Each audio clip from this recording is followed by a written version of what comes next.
Hi, good evening everyone. Welcome to the amphitheatre of the Hong Kong Academy of Performing Arts.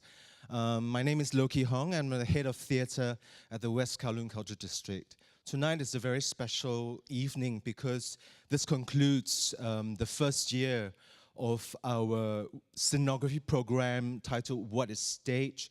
Dynamics of Seeing. And of course, in this first year, we are very fortunate enough to have Versweyveld from the Toneel Group Amsterdam with us. He's been spending 4 days with us in a very intense workshop. And tonight, we get a glimpse, a tiny insight into his universe and to his world.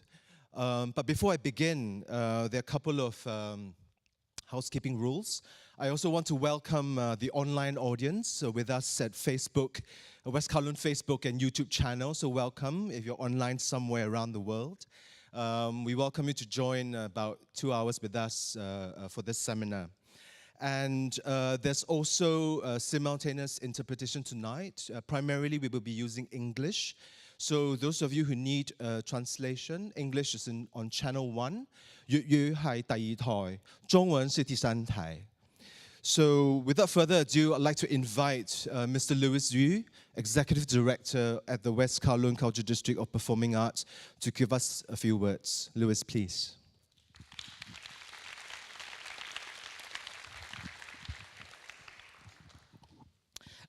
On behalf of the West Kowloon Cultural District, I would like to make a big thank to the Hong Kong Academy of Performing Arts, especially the School of Theatrical Art and Entertainment. They have helped us a lot here. And I also want to thank Edward Lam, who has been working with us closely in the last 2 to 3 years in developing this program. We are real partners here. And I also like to thank our team, Ki Hong, the head of theater, Bobo, and the whole team who has been working so hard for this very, very intensive program. And of course, I would like to thank Jan for coming here. It means a lot to a lot of people. And in the end, I would like to say that West Kowloon, to a lot of people, is still a construction project. But you know here, and we will find out tonight, that we are building amazing program, amazing activity, as well as we are building amazing building. And we will open it very, very soon, and you will find it out. Thank you very much. Thank you very much, Louis. At this time, can I invite Yon and Edward to come join me on stage? Please, thank you.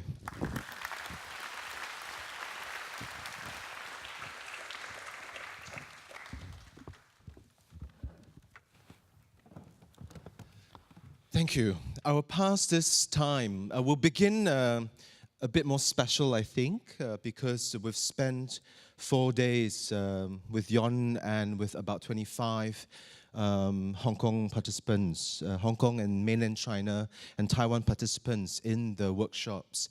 And I want to invite Edward to introduce them because they will give a brief sort of summary from their point of view regarding this workshop, as well as I think their sort of connection and meeting with Yon. Right. I'll speak in Cantonese in this respect. 今晚我哋開始咧，首先係會有3組，我哋喺過去唔單止係4日，其實係成個月裏邊，佢哋用咗好多嘅時間，同我哋一齊經歷咗點樣認識 Young 嘅作品嘅一啲成員，嚟同大家分享一下我哋嘅成果。咁呢個成果其實並唔係一個作品，亦都並唔係一個乜嘢，即係話我哋有好大嘅一啲點樣講呢藍圖，而係有一啲好內心嘅感受嚇。咁所以呢，我想首先呢就係請出第一組嚇。咁我哋有3組啦。咁所以第一組嘅朋友喺佢哋結束咗佢哋分享之後呢，就會介紹第2組，然後跟住到第3組。咁我哋先請出第一組 Roy 同埋美芝。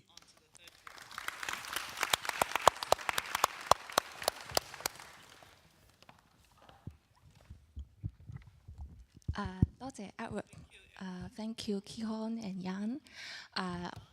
我係美姿啦。咁我係一個 costume designer 同 stylist。咁 mostly 我係 work in 喺電影同埋廣告範疇。咁我參加今次呢個 workshop 其實對我嚟講係好新嘅，因為我未做過一啲關於 theatre 嘅創作。咁但係呢一個機會亦都正正俾我可以去 open 我自己去睇一啲新嘅嘢。咁所以我好開心可以參加呢個 workshop， 亦都真係得到好多新嘅 inspiration。咁 Roy， 好啊，大家好，我叫 Roy 啦。咁我就唔係從事戲劇嘅，咁咧我就喺一間金融機構入面任職用戶體驗設計師啦。好似同外星人講嘢咁，係咪？咁其實我就係透過利用科技同人機交互技術咧，去進行產品同服務設計嘅。咁你可以仍然係好外星人嘅講嘢嘅方法啦。咁其實涵蓋嘅內容都會包括一啲手機應用程式網上平台或者係分行服務嘅。咁我參加呢一個活動嘅原因呢，其實相對比較簡單。我想去了解多啲點樣去欣賞戲劇啦，從而獲得一啲成長嘅養分嘅。咁我自己覺得喺香港生活越嚟越困難嘅，可能面對嘅嘢包括係失去緊嘅向上流動力或者係講緊大家對於社會公義受到威脅，大家會有啲懊惱嘅。咁我覺得面對住咁多嘢，除咗去好 being sad 或者好唔開心嘅時候，仲可以點做呢？我就發現到透過戲劇呢，可以透過問題去了解自己嘅生活啦，同而家同社會嘅關係。咁我諗呢一點一滴嘅認識同了解呢，將會係未來任何改變嘅一啲可能性嚟嘅。咁事不宜遲啦，除咗自我介紹之外呢，就想介紹一下阿 Young 嘅一個作品，就係、是《A View from the Bridge》嘅。咁係基於一個50年代嘅一個美國劇作家啦 Arthur Miller 嘅一個作品。喺由50年代去到而家呢，就不斷被重演嘅。咁嚟緊呢，我哋播一段片，咁就想大家睇下究竟阿 Young 同埋 Director Versweyveld Van Hoof 點樣去重新演繹呢一個作品？唔該晒。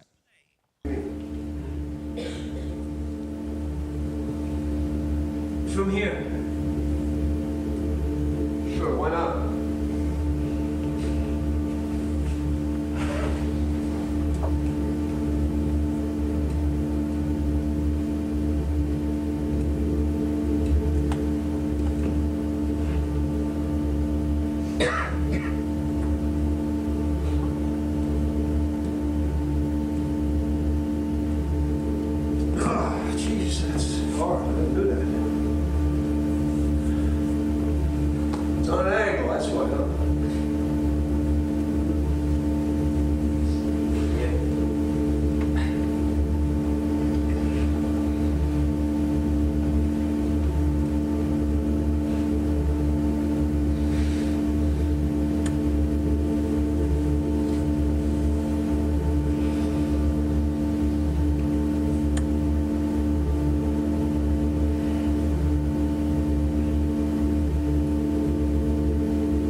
美姿啊，啱啱咧就你睇唔睇得出係50年代嘅布魯克林區咧？美國嘅。其實咧，呢個問題好好，因為我睇呢個作品嘅時候咧，個過程入邊因為我自己係設計師咧，所以我好多時就會去諗呢個 set 代表啲乜嘢嘢啊，或者我好想喺呢個 set 入邊可能揾到一啲答案。但係我睇呢個 work， 我好記得當刻我睇完嘅感受咧，我係沉默嘅，即係我嗰個沉默嘅原因係因為我嗰個 emotion 嗰個情緒有好反覆嘅一個狀態。咁因為我作為一個設計師，我睇呢一個 set design 嘅時候，其實我睇到係好簡約嘅設計，但係我又好似睇到好多唔同嘅層次，包括唔同場景個 lighting design，令到我感覺到好多嘢。咁我記得喺個 workshop 入邊，阿 Yan 同我哋分享嘅時候咧，佢講咗一樣嘢我好深刻，就係佢同 Evo 創作呢一個 work， 因為係一個重演嘅作品。咁佢哋想 provide 呢一個空間係一個冇 judgment 嘅一個空間。佢希望觀眾去睇嘅時候，佢哋可以有疑問，可以有反問，而呢一個疑問同反問嘅機會，其實正正就係個觀眾自己同自己對話。我覺得呢個係一個做創作入邊好重要嘅一個元素，係當你個作品能夠令到觀眾可以同自己對話，呢個係一個反思嘅一個 process。咁我係好感動。咁呢個係其中之一個。咁另外第二樣嘢，我聽咗阿 Yan 嘅分享，我覺得好 impressive 咧，就係你哋頭先見到係有一張凳喺呢一個作品入邊，其實佢基本上係唯一嘅一個道具喺呢一個作品入邊。咁但係咧，其實阿 Yan 係準備咗一間房嘅道具，喺由 before rehearsal 嗰陣時候佢已經有，但係因為佢同 Evo 嘅 idea 係希望演員係喺冇道具嘅情況底下去演呢個作品，所以佢亦都冇話到俾演員聽，其實佢係有其他道具準備咗。咁亦都透過 rehearsal 去睇下究竟需唔需要有道具。咁最後佢哋覺得就係需要呢一張凳，代表咗一個民主、一個自由嘅一個象徵。咁我覺得呢個都係一個 design， 呢個係設計師同演員之間一個互動，一個 process 入邊一個好細微嘅設計。咁呢個亦都係令我好 impressive， 即係作為一個設計師，咩係 dynamic？ 呢個亦都係其中一個 example 咯。咁阿 Roy 你咧，你有咩感覺？我睇完呢一套劇入面咧，其實有一個場景好深刻嘅，就係其實呢套劇係一套悲劇咯，最尾係會有血案發生。咁主人公Mark Strong 演嘅 character 叫 Eddie， 咁佢最後會俾人殺死嘅。咁嗰陣時就諗啦，究竟係點樣會俾人殺死咧？咁套劇本身原著就係話用一把刀啦。咁但係 Evil 嘅設計咧就係喺個案發現場咧，所有當事人咧最尾咧就聚埋一齊，好似一個雕塑咁。然之後所有嘅血咧，或者紅色嘅液體就喺由個頂嗰度淋落嚟。咁最尾個 scene 咧其實係我諗大家頭先都見到，但係係好stunning嘅，好震撼嘅，因為我會喺度諗嗰啲血係邊個嘅血咧？有人死咗，咁個兇手係邊一個咧？咁喺一個我哋叫可能我叫佢做 empty open space 啦。喺冇任何嘅嘢嘅時候，咁佢可以俾到你好多聯想咯。我望到呢一個情景嘅時候，我同自己講話：呢一個場景可以係任何一笪地方，可以係香港屋苑嘅任何一個天台。係啦，咁所以我諗大家見到呢個舞台上面其實係可以有好多去思考嘅空間，對於我哋自己生活同社會發生嘅唔同嘅事情。咁我哋大致上分享去到咁多啦。咁咧嚟緊咧，我哋就想介紹下一個團隊咧，就係 Clement 同埋阿 William。咁佢哋都會分享翻佢嘅心路歷程，同埋會講一講另外一部劇叫 Fountainhead 嘅。多謝各位。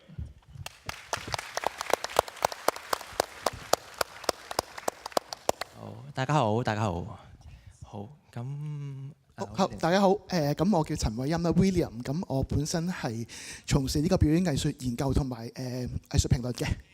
好，我係 Clement 啦，我都係一個劇評人嚟嘅。咁所以咁啊 William， 你點解會想參加呢一個？先講下點解我哋會參加呢個 workshop 先。咁其中一樣嘢，一個原因就係因為都睇過Evo 同埋阿 Yan 嘅合作啦，即係15年嘅時候，咁就呢個國際哈巴劇場節就請咗即係呢個 Tony Group 就帶咗呢個人聲嚟香港啦。咁然之後今年早啲嘅時間，我都飛咗去台北睇咗Fountainhead 即係完全嘅一個作品。咁睇完呢兩個演出，喺現場睇咗呢兩個演出咧，都覺得係即係相當之震撼。咁亦都咁啱知道西九會辦呢一個，即係同埋非常林奕華會辦呢一個咁嘅 workshop。咁亦都好寶貴，我哋有個機會去睇即係11個佢哋過往嘅作品嘅啲錄像。咁所以就即時報名就參加咗嘅，好彩捱到最後。OK， 我都係，即係你可以見到我哋兩個都係劇評人啦，所以其實某程度上我哋嘅原因係差唔多嘅。不過我就係冇睇到，我有睇人聲，但係我冇睇The Fountainhead 嘅。咁但係我係一直都有留意開 Evo 係喺百老匯、喺 West End， 甚至乎係喺佢其他喺佢自己 Amsterdam Group 入邊，佢哋有做開嘅一啲製作啦，咁所以當今次西九有呢一個 workshop 嘅時候，係基本上係我哋兩個都會不約而同係會好想參加，因為可以去親身去見到呢啲作品嘅設計師，係可以親身可以去睇到佢哋嘅作品之餘，我仲可以去同佢去有個4日嘅交流咧，係好寶貴嘅。好，咁William 有睇到漁船啦，有睇到 Fountainhead 啦，我就冇睇過，但係我都知道有 Fountainhead 呢一個戲嘅時候，我都好想知道究竟 Fountainhead 其實套戲係點樣樣嘅。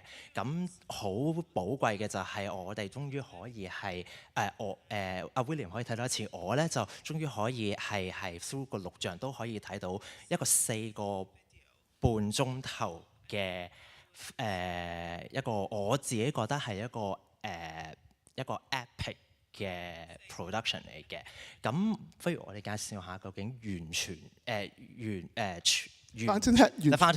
完全呢一個戲係點樣先？嗰個 background 咧其實就係佢係根據一本1943年Ayn Rand 寫嘅一本小説改編而成嘅一個舞台劇，咁佢之前40年代都拍過電影嘅，咁但係呢本小説咧，佢係有一個好爭議性嘅題材，因為 Ayn Rand 咧其實佢本身咧喺佢本小説入邊咧都賦予有一種好極端嘅個人主義，亦都帶有少少右翼嘅思想。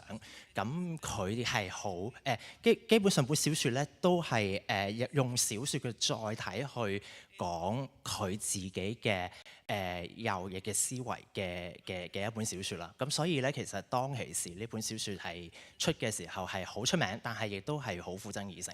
咁但係Evo 就將佢變成一個舞台劇。咁我哋睇下究竟，我哋睇下個 trailer， 我哋睇下究竟我哋又睇下喺個 trailer 入邊我哋睇到啲咩先。Waarom wil iedereen toch dat ik dit als grootste architectuur beschouw? Waarom? Wetten. Eeuwige wetten. Wetten, wetten. Hier zijn mijn wetten.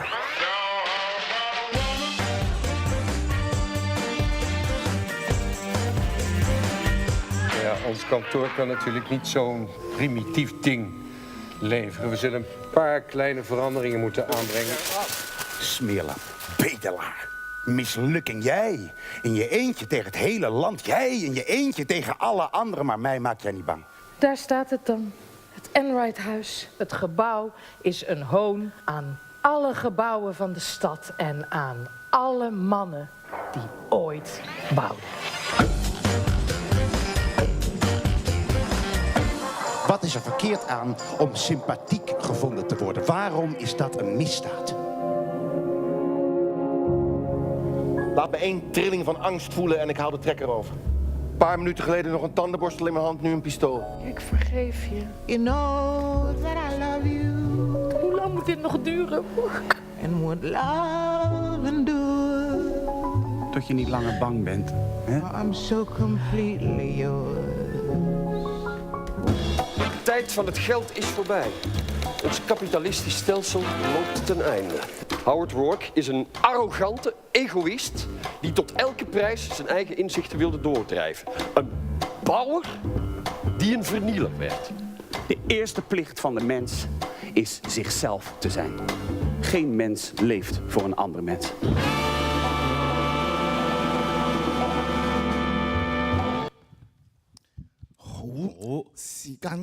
有限啦，我哋講快少少。好。咁我諗首先喺即係呢幾日嘅 workshop，我哋好開心，就係會聽到阿 Yan 可以講翻去 share 翻好多製作背後其實佢嘅設計嘅諗法啦，或者究竟呢啲設計係點樣開始㗎啦。咁有一樣嘢我自己印象好深或者感受好深嘅就係，其實一般嘅感覺就係作為一個舞台設計師，其實佢就係設計一個空間去俾導演去調度演員啦。但係其實阿 Yan 俾我好大嘅感覺就係佢唔單止係設計一個空間俾個導演去處理，而係佢好多時候係會好關心演員，或者甚至乎係由演員嗰個角度去着手去設計。咁其中一個我舉一個例啦，即係譬如可能未必有相啦。咁因為頭先見到都有一啲嘅 screen 嘅，因為呢個戲同頭先大家見到嘅喺 Away from the Beach 即係冇道具好唔同。呢個完全係有好多台凳啦，有好多唔同嘅 camera 啦。大家見到頭先 trailer 入邊有啲top shot 嘅鏡頭咧，其實唔係特登為個 trailer 拍嘅，而係本身演出嘅時候都會有一啲咁嘅影像咧，即係 top shot 影像咧顯示喺台上面嘅一個即係嗰啲 lit 嘅屏幕嗰上面嘅。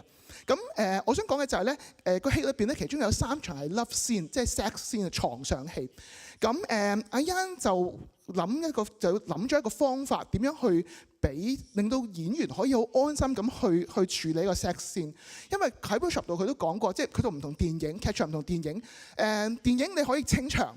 可以啲行就人等行開，但係你舞台劇你好難清場，你千幾人喺個劇院裏邊睇住2個演員赤身露體去演繹一段性愛場面係一個好難嘅事。咁阿 Yan 做咗一個咩事呢？咁佢就喺個舞台嗰度就有設定咗一個地方，就放咗一個床墊啦。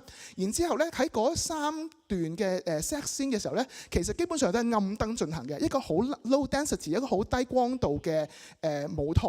然之後點樣去呈現俾觀眾咧，就係透過喺上面一個鏡頭，利用一個紅外線嘅鏡頭咧，就將佢哋嗰個嘅性愛場面係用個 top shot 嘅鏡頭去呈現喺個嗰個屏幕嗰個呈現出嚟。我覺得呢一樣嘢，當然你話佢其實都係一個設計啫，但係佢呢個設計唔單止係呈現咗用咗另一個方法去呈現呢一個性愛場面，亦都係睇得出其實佢係好 care、好關心個演員，然之後令到佢哋好舒服咁樣去做一個表演嘅。係啦，咁就我自己發覺就係我睇完，即係其實都係《Fountainhead》其實係其中一個我睇咗11個戲入邊，我最深感受嘅就係其實阿 Yan 不斷喺度講佢嘅設計咧，我個感覺就係其實佢好着重人嘅關係，同埋佢好着重佢自己佢本身佢係一個咩人而去做佢嘅創作嘅。咁所以其實 William 正話都講得好啱，就係話佢會睇演員嘅佢好 take care 同埋嘅演員啦，同埋佢亦都會好 take care 佢自己佢內心佢自己點樣去睇呢個空間係點樣樣咯。咁所以就係我覺得呢個就係我呢一個 workshop 以嚟我睇得都最深刻嘅一樣嘢。好多謝。好，咁我哋嚟緊又做第3組，咁就阿 Butto 同阿 Janice。好多謝。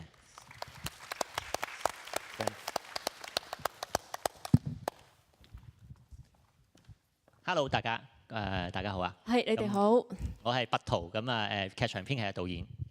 我係 Janice 潘思韻，我都係編劇啦，好多時會做戲劇顧問嘅工作。而家現職呢一度係演藝學院戲劇編劇系嘅老師。好。咁我哋今日咧就會講 Roman Tragedies 嘅，咁就其實 Roman Tragedies 係即係由3套莎劇變為1套戲。咁就係6個鐘，係咪？冇錯，嗰3套莎劇係咩咧？莎士比亞嘅劇本啦，咁包括係 Coriolanus、Julius Caesar 同埋 Antony and Cleopatra 嘅。係，咁或者我哋先睇個 trailer 先，我哋就會再講一講套戲嘅。好。Als 2 machten zich verheffen en geen van beiden overheerst. De chaos snel de leegte tussen beiden vult en de ene macht de andere meesleurt in zijn val.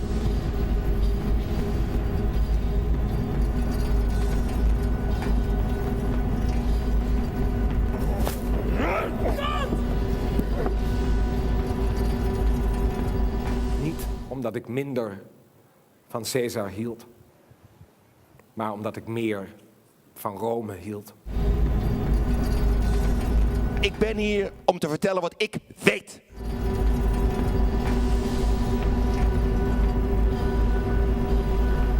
Kom weer tot leven door mijn kussen. Als mijn lippen die macht hadden, wegkussen zouden ze.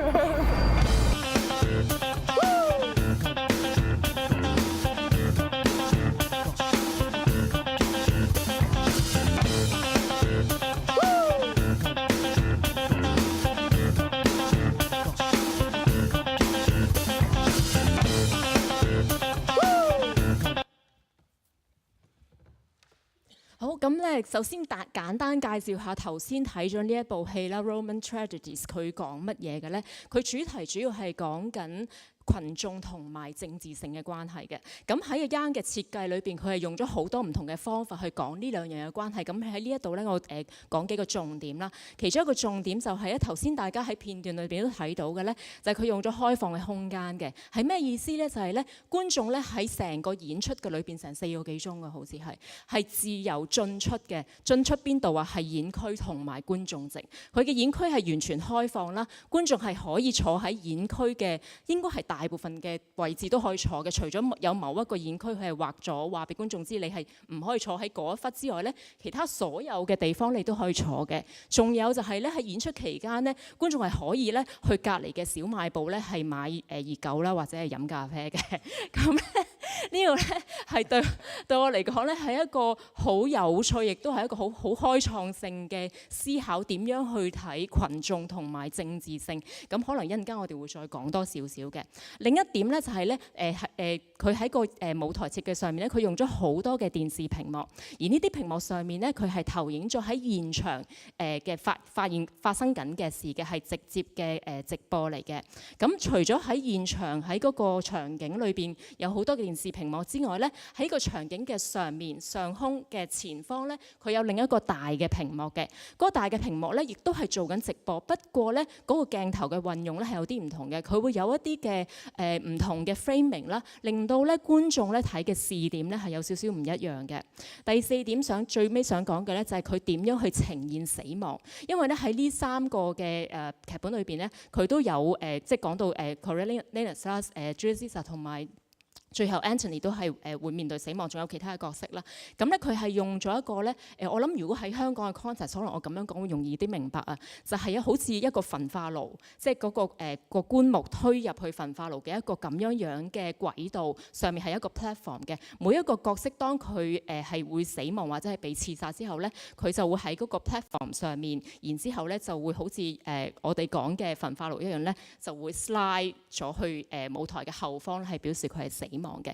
咁呢一個過程亦都係 top shot 啦，有一個嘅有一個嘅攝錄機啦，咁就投影咗喺呢個舞台上空嘅屏幕上面。咁我先講住呢4點。好，咁啊承接 Janice 咧頭先講到死亡啦，我就好深刻印象就係阿 Young 咧有講過話，即係佢同 Evil 係一齊去做一套戲嘅時候咧，係好重視死亡嗰個 moment 係點處理嘅。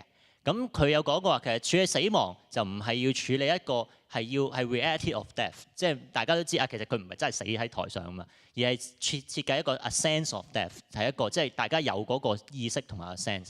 咁呢一樣嘢咧，其實都好貫徹喺佢其他嘅作品裏面嘅，即係尤其是即係佢處理過幾套嘅莎士比亞嘅劇啦，咁亦都係即係莎士比亞嘅戲，大家知係死得人多噶嘛，咁啊所以佢亦都設計咗好多唔同嘅死亡方法。不過啱啱睇就 Roman Tragedies 係其中一種咁樣啦。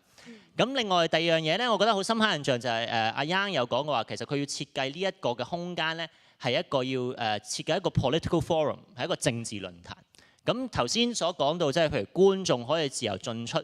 其實就係打破咗以前我哋睇莎劇嘅一啲即係觀賞方式，而直接呈現咗政治領袖同埋公眾之間嘅關係。咁對於我嚟講，其實文學同劇場最緊要係寫意象、做意象，同埋或者做一個類比。咁而佢哋嘅團隊亦都的而且確係揾到一個好成功嘅意象同類比，去對比起今時今日嘅一個政治狀態。咁頭先都講到啦，即係舞台上面有好多嘅screens 㗎嘛。咁Roman Tragedies 係佢哋咁多個作品裏面係用得最多 screens 嘅。咁而媒體同政治之間嘅關係咧，其實亦都即係大家就可以好容易可以睇得到啦。所以其實成個課程裏邊咧，我即係見到就係 Young 咧去設計一個空間嘅時候咧，其實佢係問一啲更加深層嘅問題，而唔係淨係我要喺好功能地我需要有張台咁就俾張台咁樣去諗嘢嘅，而係即係不停咁去刮心，不停去發掘，去問一啲問題。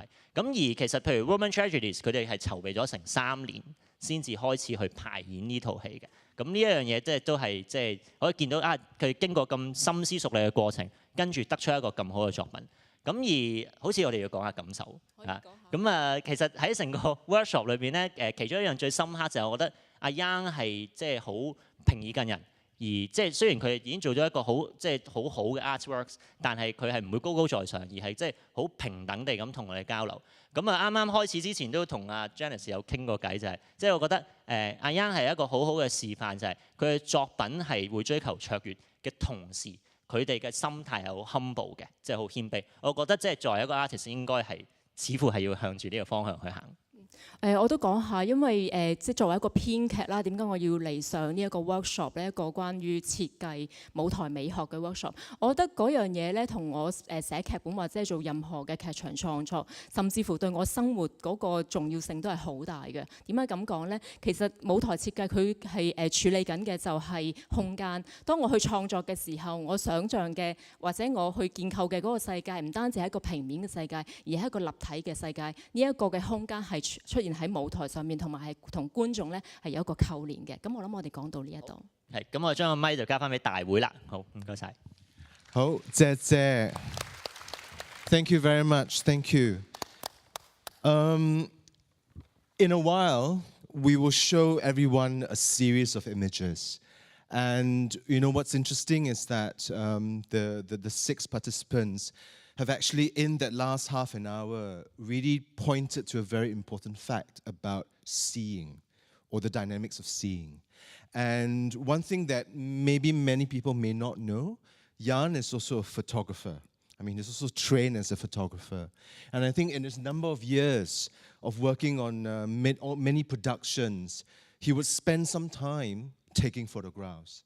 And actually, it's a treat for us because the images that you see right now are images taken in between productions, in between performances. They're not production stills. They are moments captured of the actors living in the space that is created, moments of interaction, and moments that generally we don't see at the front of house, but something that is of the back, something is of the liminal space. But, you know, I think to begin, maybe we should address the elephant in the room. So I will ask Jan the very, very first question, because we're talking about scenography, right? So maybe as a kickoff, what to you is the difference between set design and scenography? Thank you, Ki-hong. Of course, I'm a designer. I'm artistically trained. I was in art school, so I am a designer. But in the word scenographer, there is much more. And for starters, I also design the light. But I'm very deeply involved with all the other artistic collaborators. And I try to create for each production a little community of common ideas that can make the production stronger. So I feel responsible for all of them, and it's a means to create more a common ground where also actors can fly and the director can make full advantage of the power of the actors. So I'm very much trying as a scenographer to embrace the whole production and not just the set design, as it were. We are looking at some of your photographs here. And I was lucky enough to have participate, not exactly participate, but I was in one of the rehearsals in a place in Europe. I can't remember exactly where it was. But you were, on one hand, looking at the rehearsal progressing. On the other hand, you were taking these photographs. So you actually were doing two things at the same time. Does one help the other to you, taking photographs and helping the rehearsal as a scenographer as well? Yeah, for me it does. I think it's not, I cannot say it's a general advice for all designers to do that.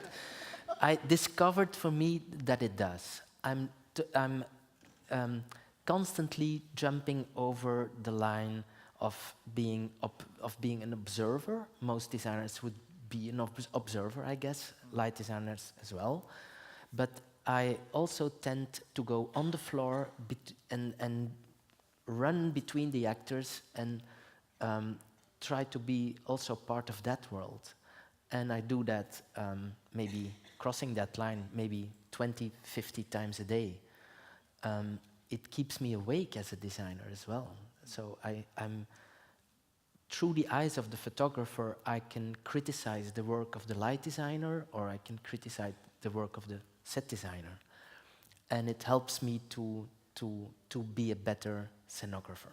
So you mean you can literally see through the lens and find the details, and then you can adjust? Yeah, also lights, also it's 100,000 things that cross my mind when I'm there in between the actors.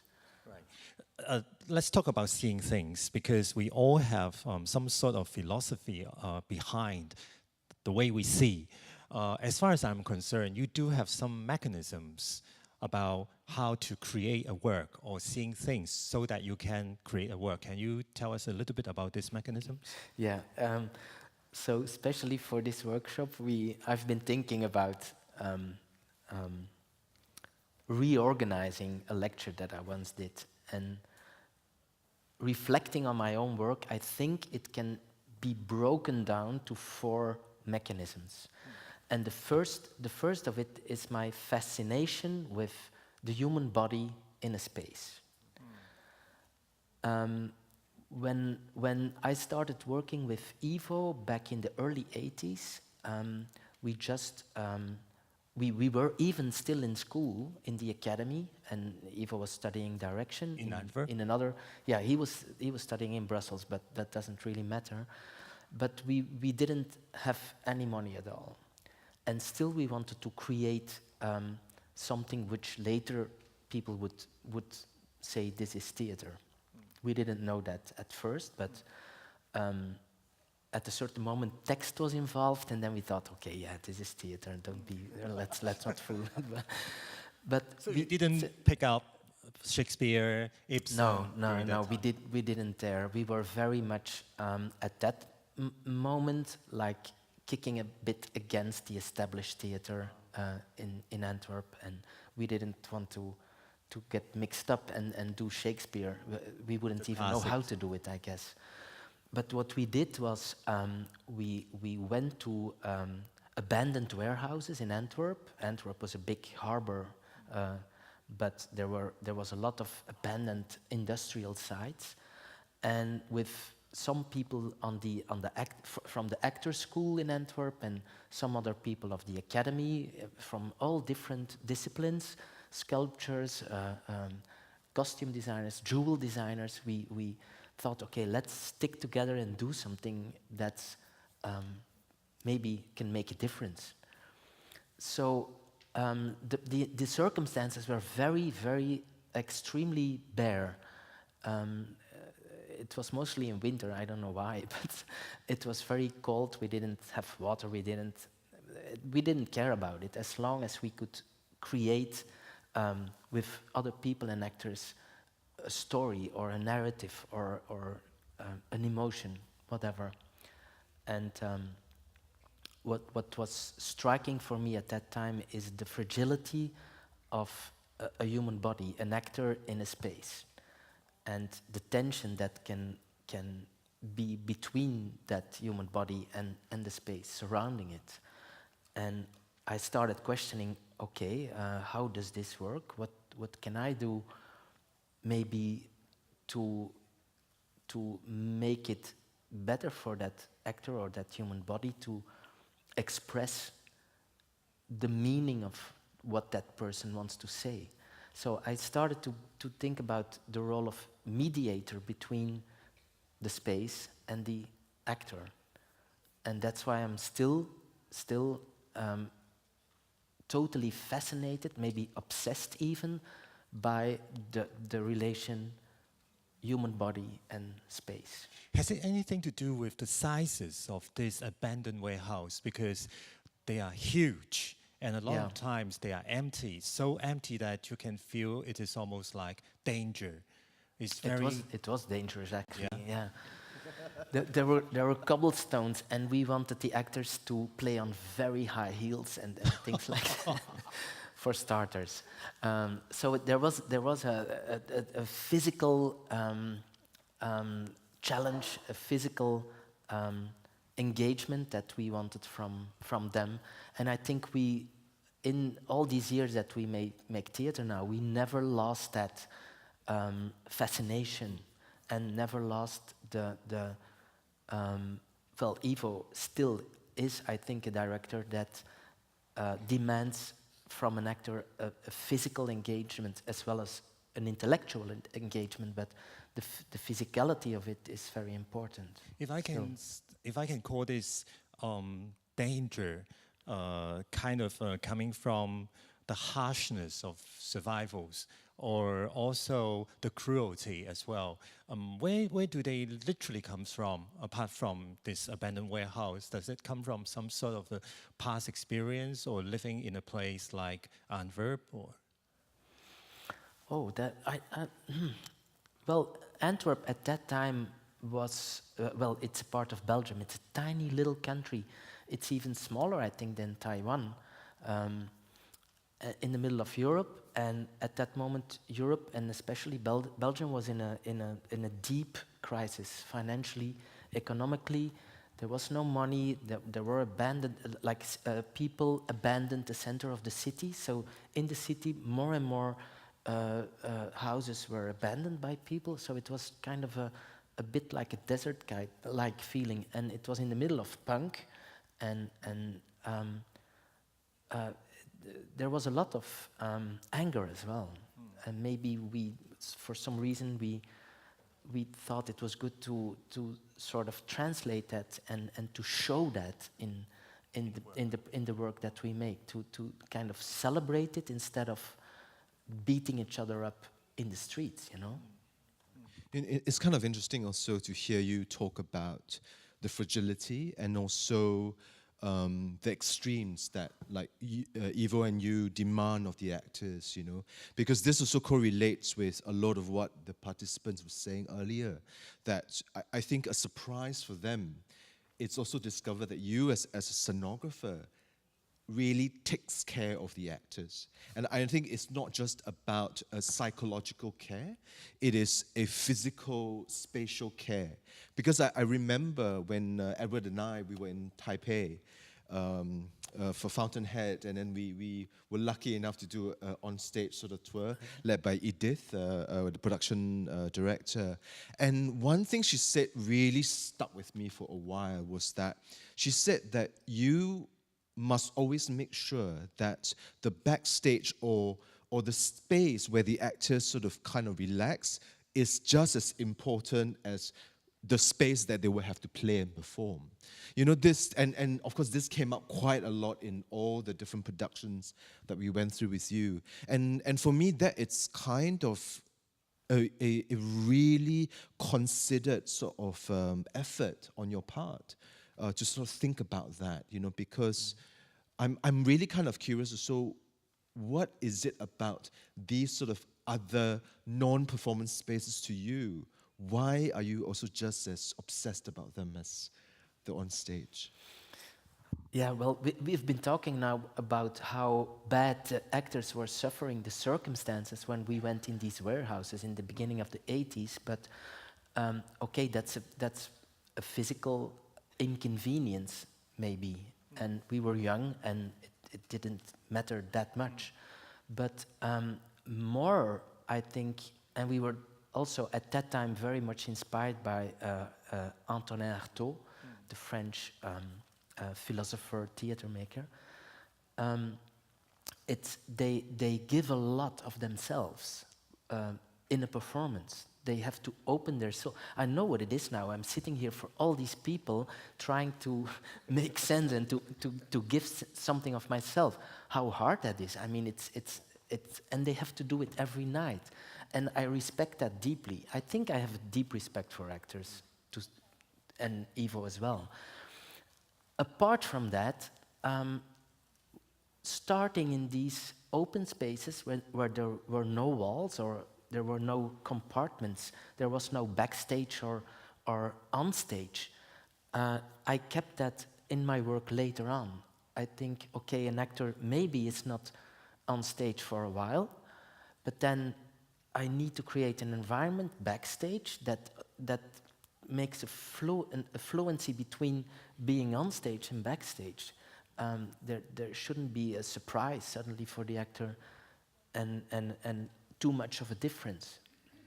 I think also it has to do with the quality, the build quality of the set. I think an actor should be allowed to play in a set that is solid and can withstand all deep physical needs that an actor wants to perform. It is interesting that you mentioned this, because when I first saw A View from the Bridge, I actually found the set quite dangerous for the actors. I mean, on the one hand, it is so bare.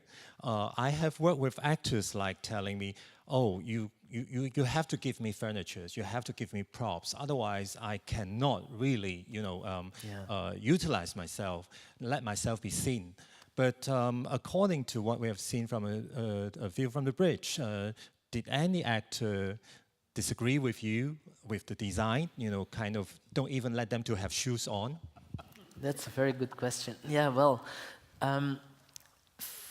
for Ivo and for me, one of the basic ideas of A View from the Bridge, that for us it was like a Greek tragedy. It was not about, or not only about that little house in Red Hook, Brooklyn, New York, USA.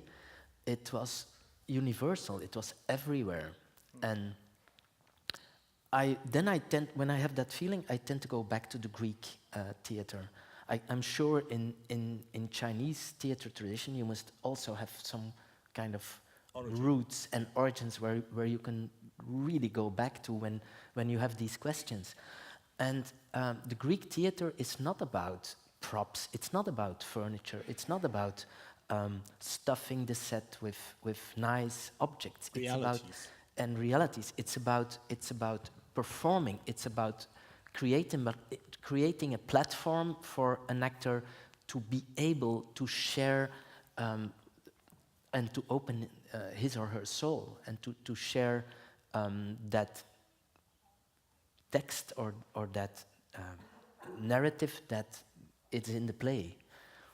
And so I think through the years we had our failures, a lot of them, and we had our fights with actors and difficulties, but through the years I think we learned from that, and I think we're kind of getting better. I wouldn't say totally good in it, but better in preparing the actors for and preparing a platform where they, although we don't allow them, or I don't allow them, but although we make it difficult for them by having no props or no furniture or even no shoes, that still they feel like it is a value not to do it, So. But this is not your company. Actually, you were working with a group of new actresses from National Theatre. Yeah. So, well, the first day, I remember telling it also in the workshop, everybody comes together on a first day, and then you do a presentation, and it starts with, I think, the presentation. I think we prepare it very well, that we show images, we show inspirational material that already brings some kind of doubts in, or maybe even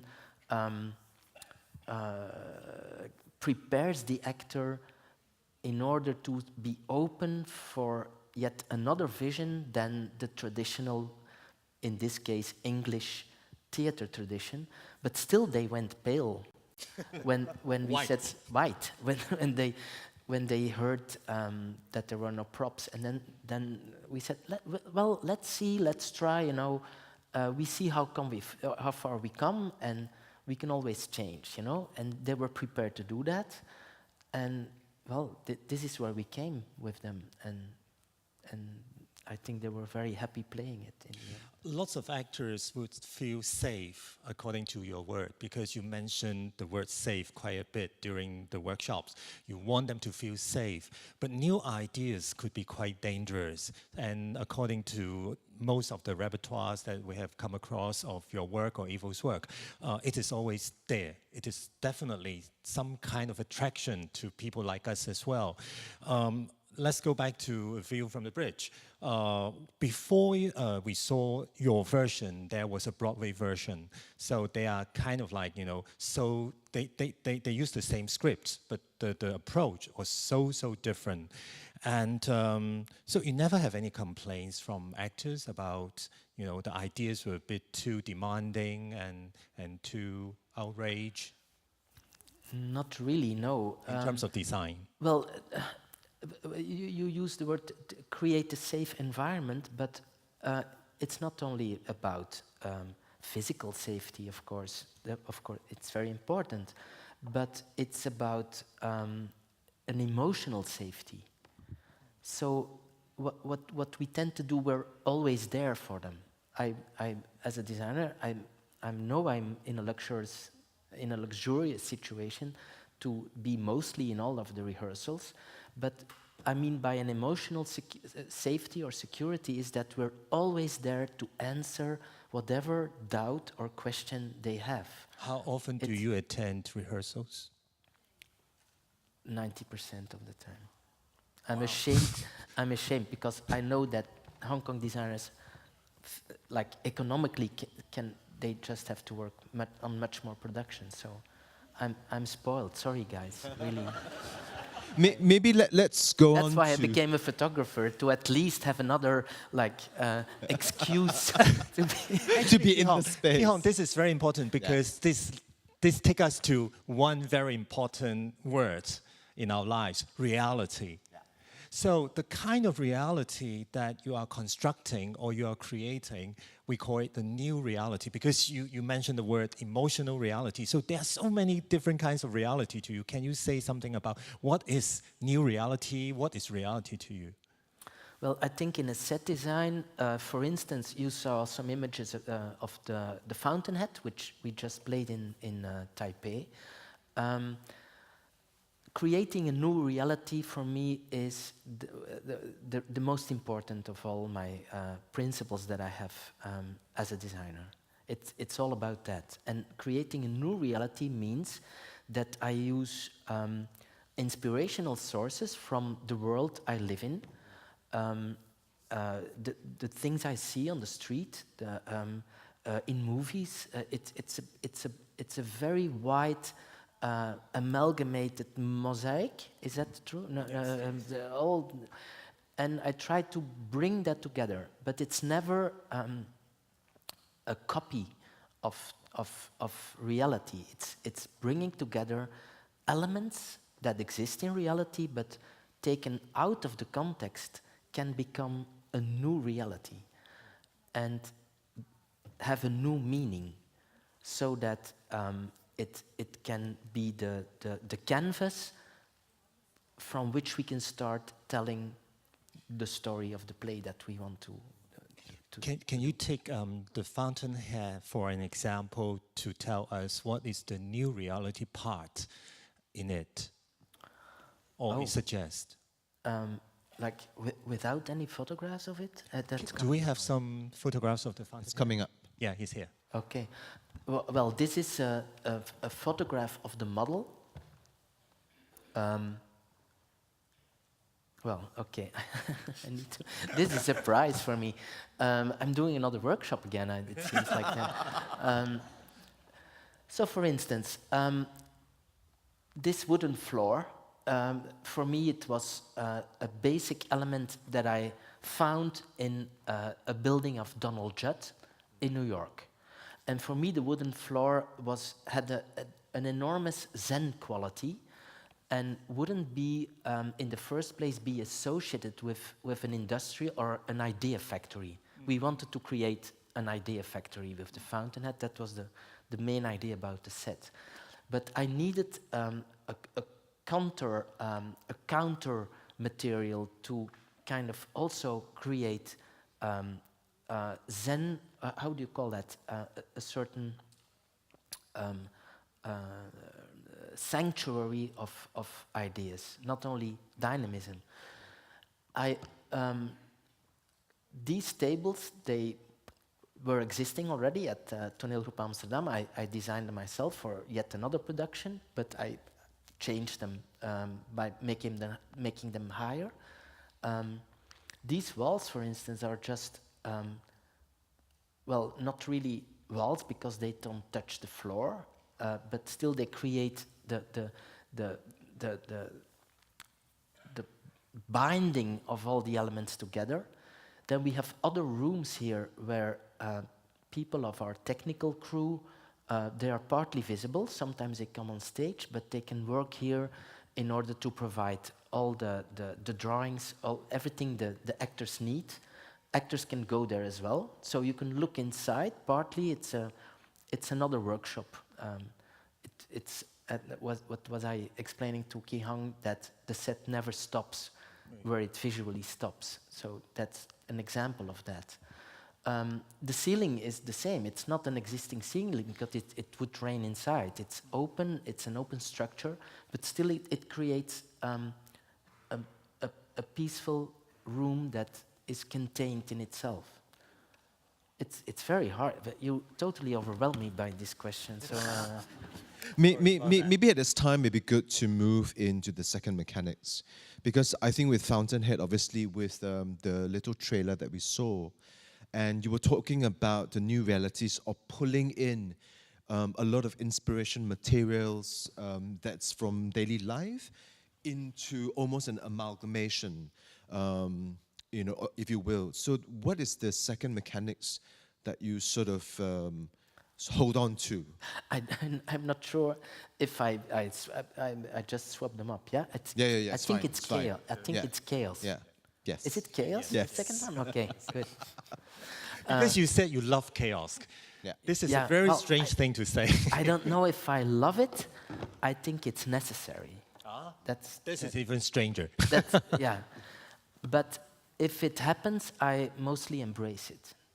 I think Ivo as a director, okay, he's a well-prepared director. So he takes the time to study, like way ahead in advance, the material, the text, the characters, the writer. He reads about the history of the play, whatever, the whole library. So all that knowledge and all my preparation, that's okay. And we develop a design, and then it's there. And then Ivo sometimes, he's really a naughty director. He just wants to destroy it all, you know? He wants to turn it around and to see, is it okay as the way it is? Maybe we have to do something else. Or he thinks that in a certain scene, there should be a counterpoint, and he motivates the actors in changing the set or whatever. I think chaos is something that nature teaches us all the time, and nature is getting more and more severe towards us, I think. Seeing now what happened in Houston, and yeah, here as well, there are much examples of what like nature can like change our world in 10 seconds, and the result is total chaos. I think bringing chaos in theater is necessary, and it creates the ground for new ideas and for new development and for a rise, a re-rise of ideas. So being able to bring that in theater and to, for a part, destroy your own world can generate a new world full of new ideas. I think that's So a I very brave love thing that. to do. You said you love it because when I remember watching Roman tragedies in London, when I was literally in the auditorium and I have a choice to stay in my seat or go onto the stage, I have to make a lot of choices.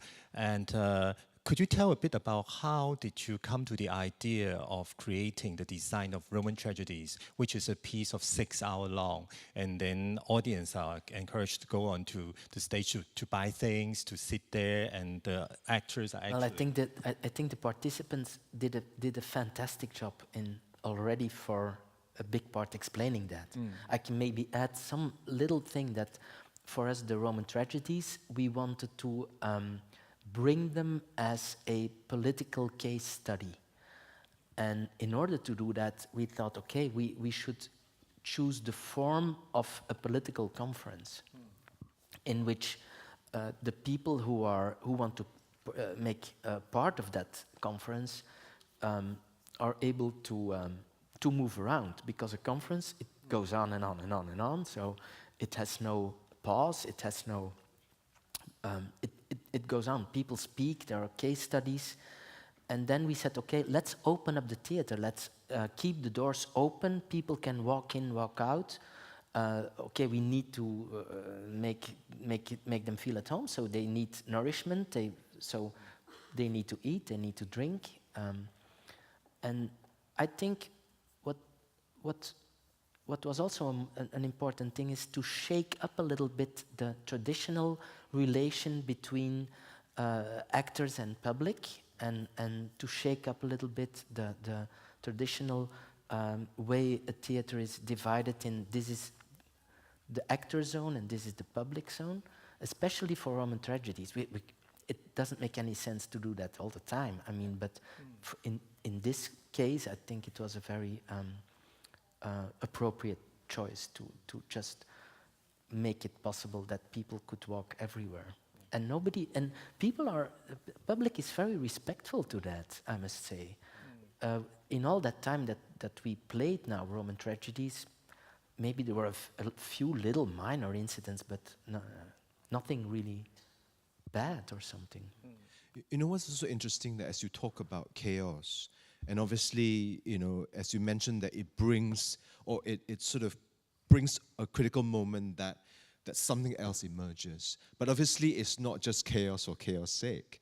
That it is also structured in a way that, you know, like say within Roman tragedies, because I think we also talked about focus, because there are multiple screens, and the content of the screens also multiple, yes. And then audience in the space, sitting in the space, going to buy a pastry, a glass of wine, and then some old woman would always sit in front of the stage throughout the whole show. So, you know, there's a lot going on, and obviously, it is not without a certain visual dramaturgy that's also quite critical in what you look at. So maybe if you want to talk a bit about what you mean by visual dramaturgy in terms of as part of your design. I think Clement Lee can talk better about that. He's much more eloquent when it comes to visual dramaturgy. I think every production has the right to be designed in a very distinct way. In a very distinct way. So I must say, okay, I designed Roman tragedies, and then it was all ready, and it was standing in a big rehearsal studio, because we had to rent a bigger one, because it was all too big to fit in our rehearsal room. And then we rehearsed with the actors in an empty set. And then suddenly, in the first preview, all the public came in the set, and I didn't see the set anymore. And I thought, this is good. So it's not. Of course, I'm a designer, so I am very careful about the aesthetics, and I am an aesthetic guy. I just can't help it. It's my way of thinking. But then again, I'm very glad that all these people are in it. All these colors disturbing the so-called design. And that's, with Roman tragedies, for instance, something I embrace. We did it in other productions as well, in another way, like Scenes from a Marriage, for instance. Suddenly, the people are the background of what the actors, of the actor space, and not just my design. And that's good for me. That's good. When we mentioned Scenes from a Marriage or Roman Tragedies or The Fountainhead, even A View from the Bridge, they all have different aspects of dealing with bodies, architecture, so-called space. Sometimes a human body could have all sorts of possibilities of seeing space as well, because the way he or she relate to the environment. And to you, what would be the third one, rather than just chaos and I think body and space? The third mechanic would be transition for me. Yeah. It's interesting that you sort of transition is kind of one of your key mechanics, because I think as a director, as I make work, I always worry about transitions. I always feel that we tend to forget about transitions, or we ignore it, or we don't take care of it. So I'm also very curious, when for you, we have the fragility of the human body in space, chaos, and then now transition. So maybe you want to talk a bit, why is transition so critical in what you do as a scenographer? Do you get any influence from the days when you were young? Any particular experience as a kid? Or Let me think. Well, of course, transition, you can look at the word in two meanings, in the more metaphysical meaning or in the literal meaning. In theater, we have to deal with transition in a way that sometimes the settings have to be changed in order to make something else possible, or to make another setting possible. You mean scenes change? Like a scene change, yeah. And of course, then what we can do is close the curtain or dim the lights. Dim the lights or whatever, and then there is another world. Magic. But okay, that's a possibility. But when I was a kid, I told you that story, so you know about it. When I was a kid, the first time I really witnessed transition or deeply went into it was when I lived at home still with my siblings, 4 siblings and my 2 parents, and our home had to be repainted. And all the furniture whether went out or it was packed in, and suddenly, like in a day, there was a totally new world. And I was totally fascinated by it as a kid. On top of that, there was the smell of oil paint, which when my mother started cooking, generated a gas, some kind of a gas smell in the house, which it was all interesting to me. And I could find new ways where I could hide as a kid, and it was a playground. Because the furnitures were covered by everything was, well, yeah. But so I loved it, and when everything was finished and the house was painted again and everything was in its place, I was like, oh, no. Boring. So what did that say to me? And still, even getting older, moving into another apartment, having to deal with the same things, like, okay, we need to paint and there is no furniture yet, and you have to sleep on the floor and there is no bathroom yet. I really like that, and why I started thinking about it, preparing the workshop, I think transition is all about a possibility, a future, a promise, having the ability to start again, to leave behind and to start again. And it's all in that moment. It's a moment of promise, of hope, of future, so to speak. And change. And change.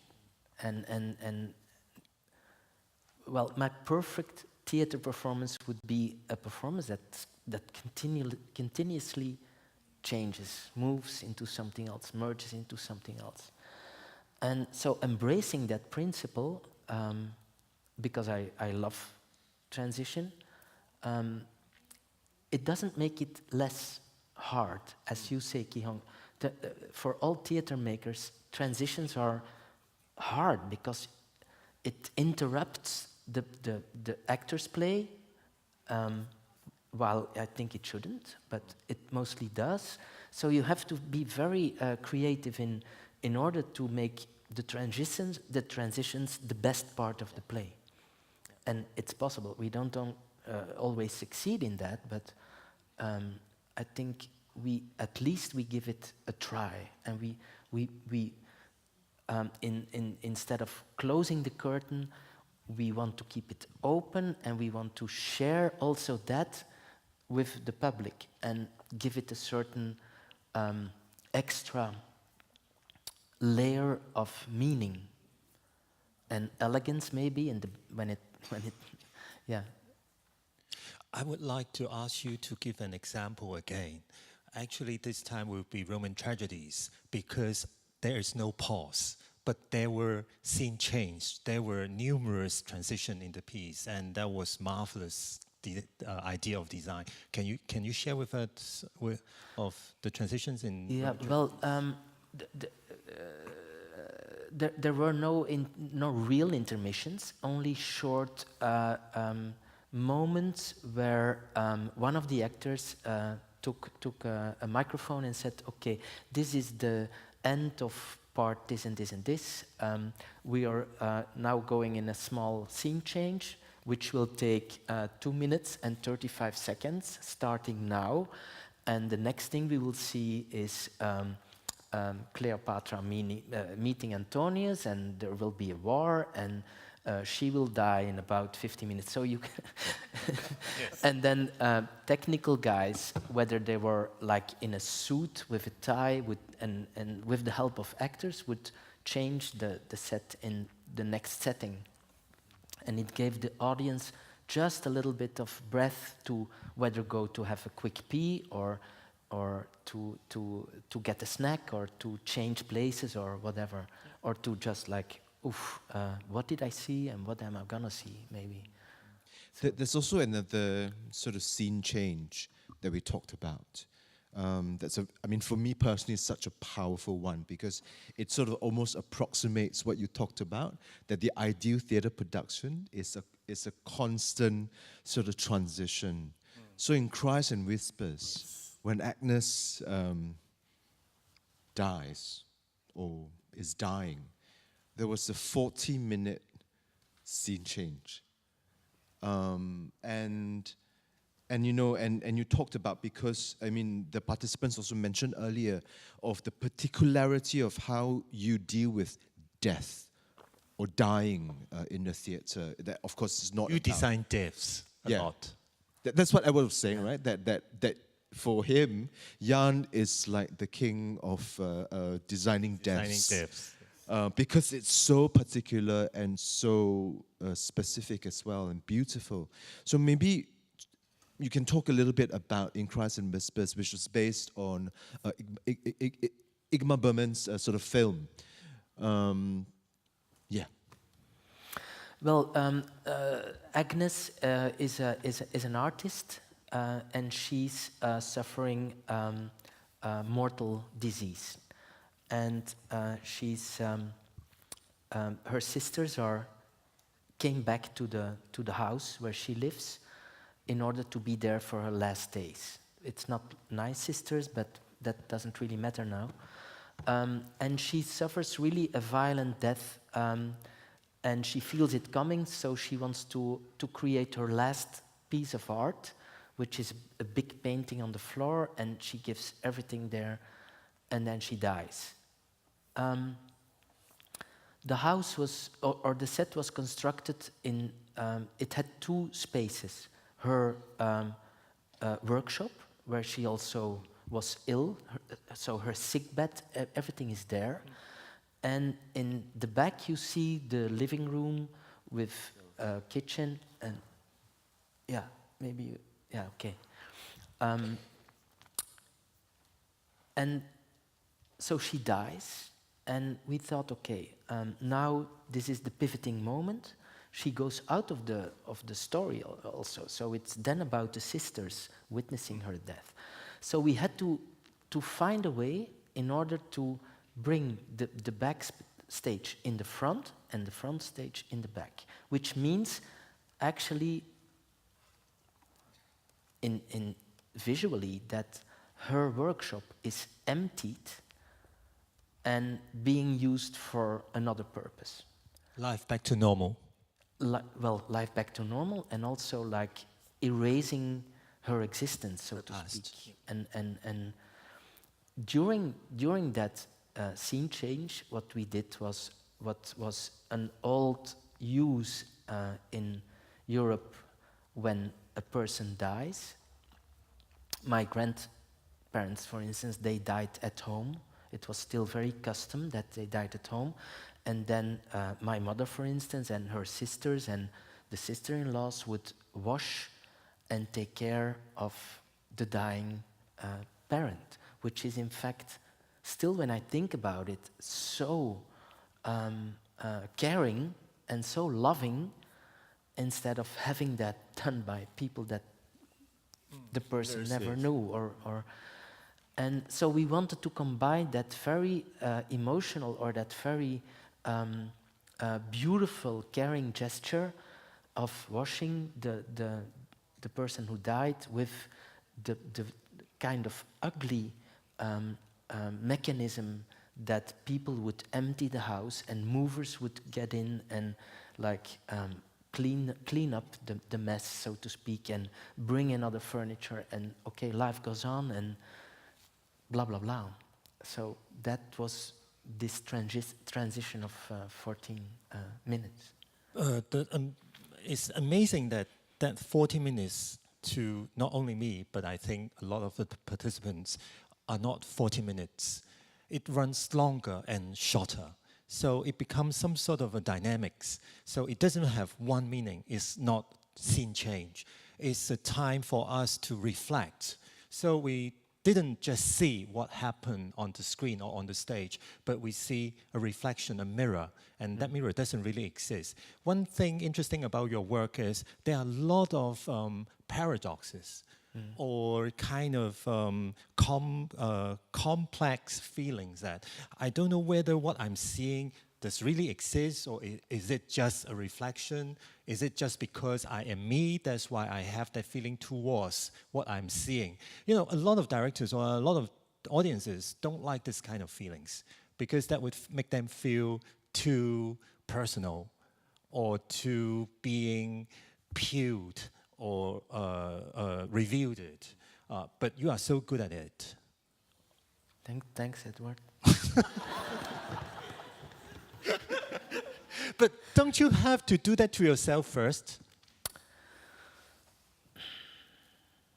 Well, I think every person that works in theater, well, whether it's designers, actors, directors, you have to start from your personal being, from your personal experience, from what your past is, what you did wrong, mostly that, what you can restore by making theater. I think it's very important. I guess theater for me is partially also, how would you call that? A healing process, or having a second chance in the mess you made in the past from your life. Or I'm not going to say it's a religion, but it's something that it's very personal for me. Would you get response or criticisms from the audiences in your culture that 40 minutes of changing the scene, it is really boring, it is really anti-entertaining, it is really demanding? Do you have that sort of criticisms from audience or from critics? No, in this case not, and we shouldn't underestimate audience. What we tend to do is to anticipate on maybe the audience will dislike something, or so we're always, as theater makers, afraid, and we shouldn't be. We should be brave and courageous and show things that maybe are not that easy to look at, but do it in a way that it's poetic, that it's interesting, that it's maybe beautiful or elegant or aesthetic, while it has a lot of shit and a lot of vomit and a lot of human ugliness in it, in the same way. You know, it's so good that, you know, for you, the openness to almost embrace a lot of the complexities of being human, of humanity, you know, and it shows very clearly within your work, you know, in all the shades and the perspectives of it. And maybe at this point we go on to the last mechanics, because I mean, for me, it's nice to end with that. It's one of my favorite subjects as well. So maybe you can talk about this last mechanics that fundamentally in all your work, it appears, it repeats, and it also goes back to how we first introduced you as a photographer. Light. Okay. I cannot distinguish light from space. So that's also maybe a reason why scenographer is more appropriate word for me than set design or something. I cannot think of space without thinking of the light in it, or vice versa. I think it was because as a student in art school, I was, as a kid already, totally fascinated by flames, and a few times I nearly put the Christmas tree on fire and things like that. the classics, you know. But it kept haunting me, light. And when I was in art school, I got the possibility of experimenting with objects where I would work with lights, and as long as it had an outlet to put in the plug, you know, then I was happy. And you're working. still here. I'm still there, although a few accidents happened.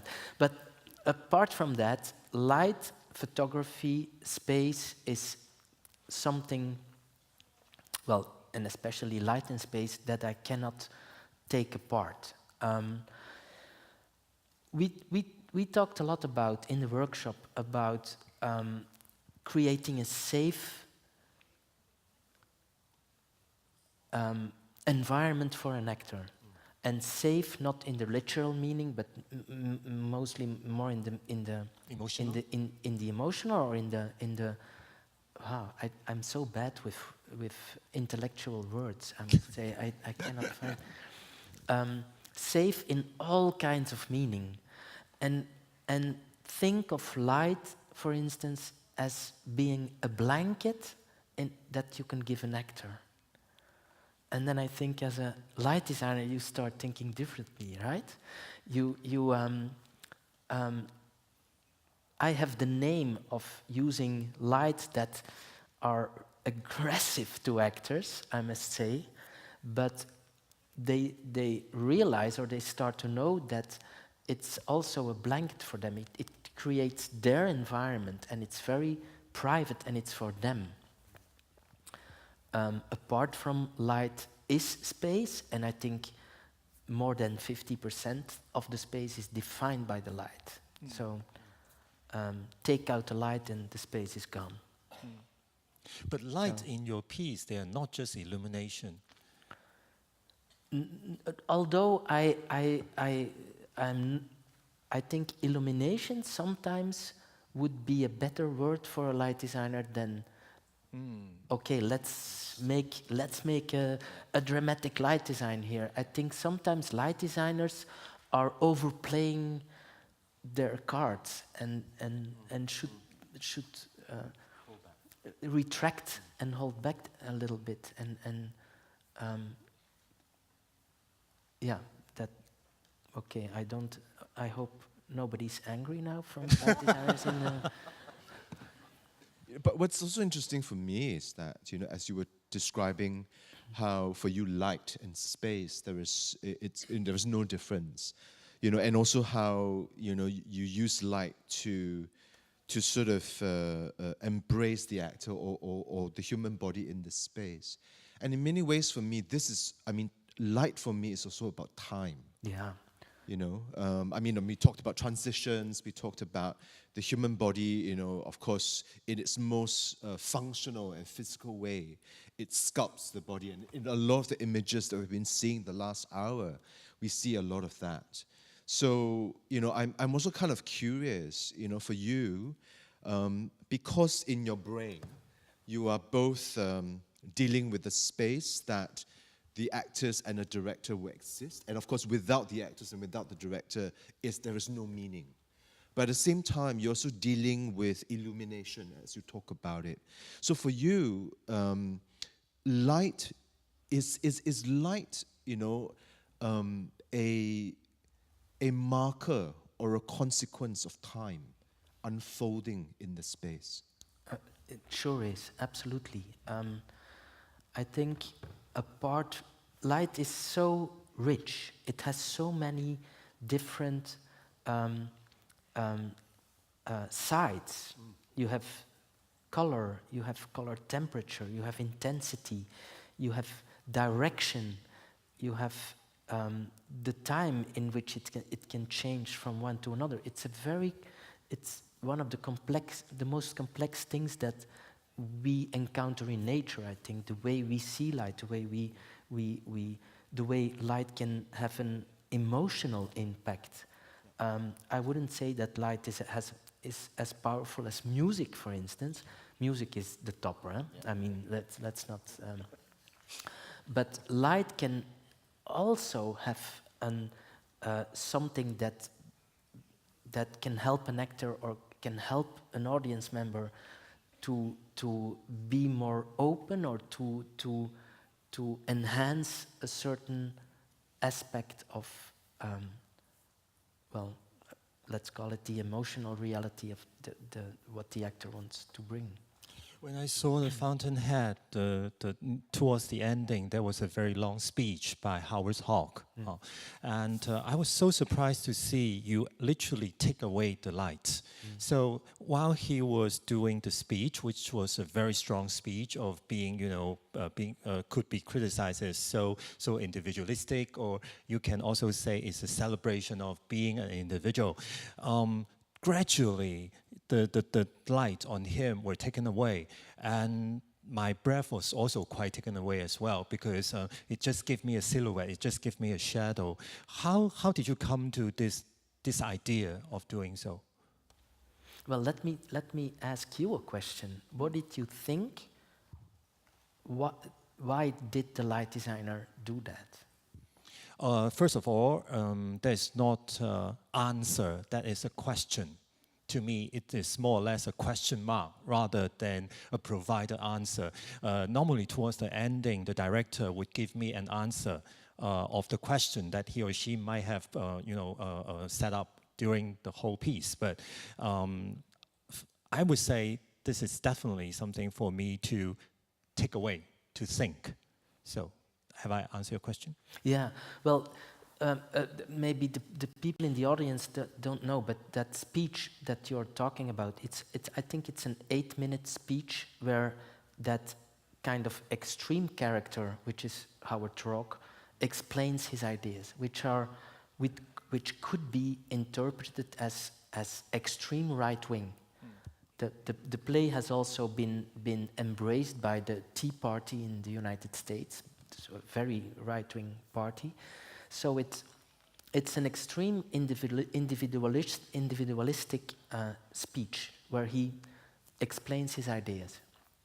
I think by taking away gradually the light on it means, and there was a big group. Yeah, you can see it there. Thank you, Ray. You're so good in this. There was a group of actors standing there. There was also some kind of sound. By doing that, he becomes back again. It becomes just an idea, and he doesn't get the chance really to. He has not the last word because of that. You can say, okay, this is his idea, and there are other ideas, and so he melts back with the other people, with the other ideas in the back.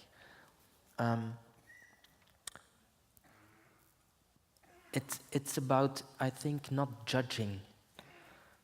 So Eva wanted not for him to be stronger than the other. Yeah.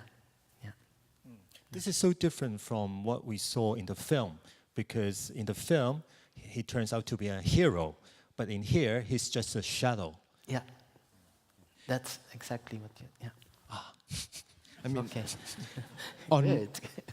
Well done. On that note, this retreating into the shadow, we will close this session. We will go for a 15-minute break, and we'll come back and we'll do the question and answer with Jan. So come back with questions that are running in your head right now, and Jan will be with us in full light to answer your questions. So see you in 15 minutes. Thank you very much, Jan and Edward. Thank you. Thank you.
Hi everyone. We're going to start very soon.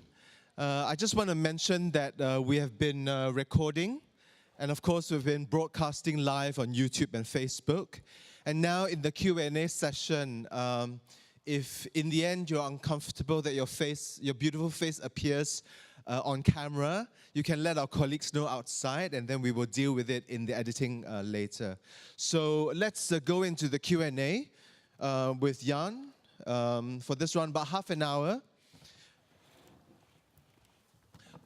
But I want to also begin, and I will borrow this line from Jan. He keeps saying it during the workshop, that there is no question that should not be asked. So don't worry about what you think of your question. About violence, sexuality, and... Yeah, so I think what is topmost in your mind, please feel free to ask, and also ask in a language that you feel most comfortable. We have the translation, so it's no worries. So just very simply, raise your hand so that my colleagues can pass you a microphone, and also just give us a sense of who you are and state your name. So as simple as that. So I want to open up to the floor right now. Anyone has... first questions. Oh, Louis. Have you worked with other directors? I do. And what the experience? I do once in a while. I'm very loyal. Well, loyal. That's the word. I really enjoy working with Ivo van Hove, and he never wants to work with another set designer. So I would be like him too if I were him. So he generates so much work that I hardly have any gap in my agenda to work with another director. That's his way of keeping... But when there is a gap, and when, like, for instance, somebody like Anne-Theresa de Keersmaker from the Roses Dance Company asks me, I cannot say no. Because I think still it can enhance my work and enrich my work to, for instance, work with Anne-Theresa de Keersmaker, who is a choreographer, who works with music, dancers, no text. And it can help me as a scenographer in my work with Toneelgroep Amsterdam and with other companies. So I think it's like, even if it's only once in a year and a half, that I can have the opportunity to learn something from another gift. Well, I'm not saying I'm gifted, but a gifted person, I would do it, yeah. But it's only a limited amount. Yeah. How different it is to work with a choreographer and a director? In a way, not different. The first time, of course, was like jumping in a cold swimming pool because there is no text, and I'm a text animal. I analyze text and I work on text to generate the ideas. So I had to listen very carefully to her, listen very carefully to the music, and especially learn for the first time maybe how a choreographer, sure, and Teresa does, is a mathematic in analyzing music. And it helped me a lot to also redevelop my vision on light design and cueing and flow.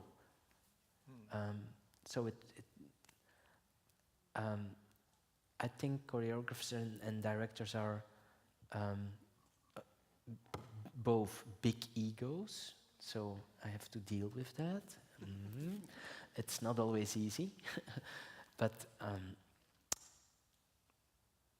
I love choreographers as well as directors. But it is not only just dance and theater director you are working with now. You are actually involved in opera as well. So you design for opera, and opera directed by Anna Teresa. Yeah, yeah. There is, yes, in the third row. Thank you. So I'm Alice from Shanghai. So thank you so much for your sharing tonight. I have a question for you three. As you are all the direct or the stage designer in the past, so perhaps your way of working are totally different with yours. So what's your most impressive things learned from each other, which will bring back to your own production in the future? You have to help me.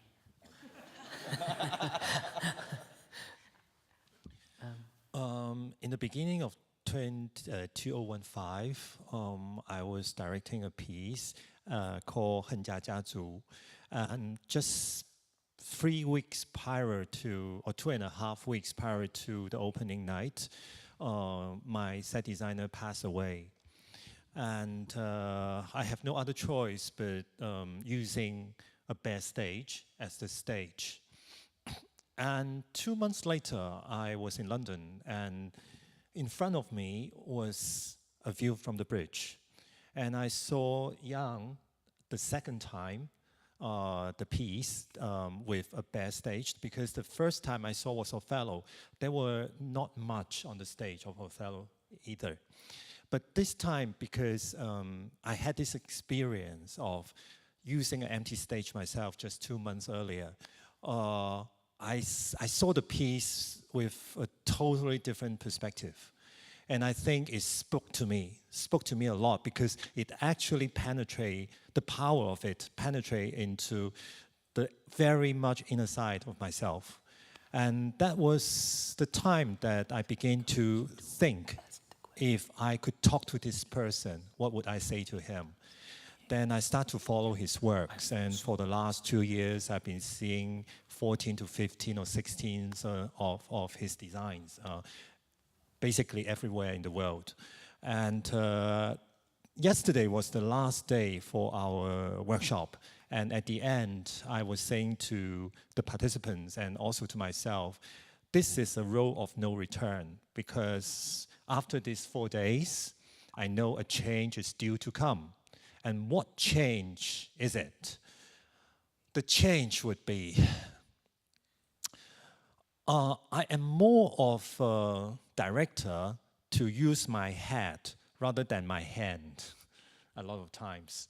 I intend, or I should not say I intend, I'm more on the side of sharing my vision or my feelings with my company through words. But from the experience that I have with him, not just words, but really showing, for one thing, instance, how to prepare the process and introduce this forthcoming experience to the company. It was so fascinating by learning from Yang, and it has so much to do with how you perceive something, and that something has not even happened, but you kind of see it so clearly in front of you. I don't think I possess this kind of capability, but I think I might be able to learn after, should I say, learning from him. Thank you. Thank you. I want to just say one thing. If it's easier or more comfortable to ask the question in Chinese, there is a very good translator who immediately translates in perfect English. So please, if you feel comfortable, do it. I have it here. Is there a next question? Yeah. This is Sabrina. I'm a translation fresh grad, and I'm so touched by all the things that just happened. And something caught me when you said creating something related to the stage is a healing process. Because for me, translation too is a healing process. And My question is a bit long, but it can be summarized as, Yan, do you fear juggling two balls? That two balls being trying to be constantly finding something, and the other ball being trying to find something. So in your words, it would be like, it's all about transition, leaving something behind and getting ready for new changes. And from your sharing, very rich, I found that the stage is so fascinating that it's ever changing, and you can have new platform, new things, new people, new crisis, new possibilities, infinitely many possibilities. It's so similar to my world, which is translation. You can have infinitely many things to translate. And for example, I won't go into that. But do you feel sometimes, so the thing is about fear. Do you fear getting trapped in this fascinating, ever-changing kaleidoscope?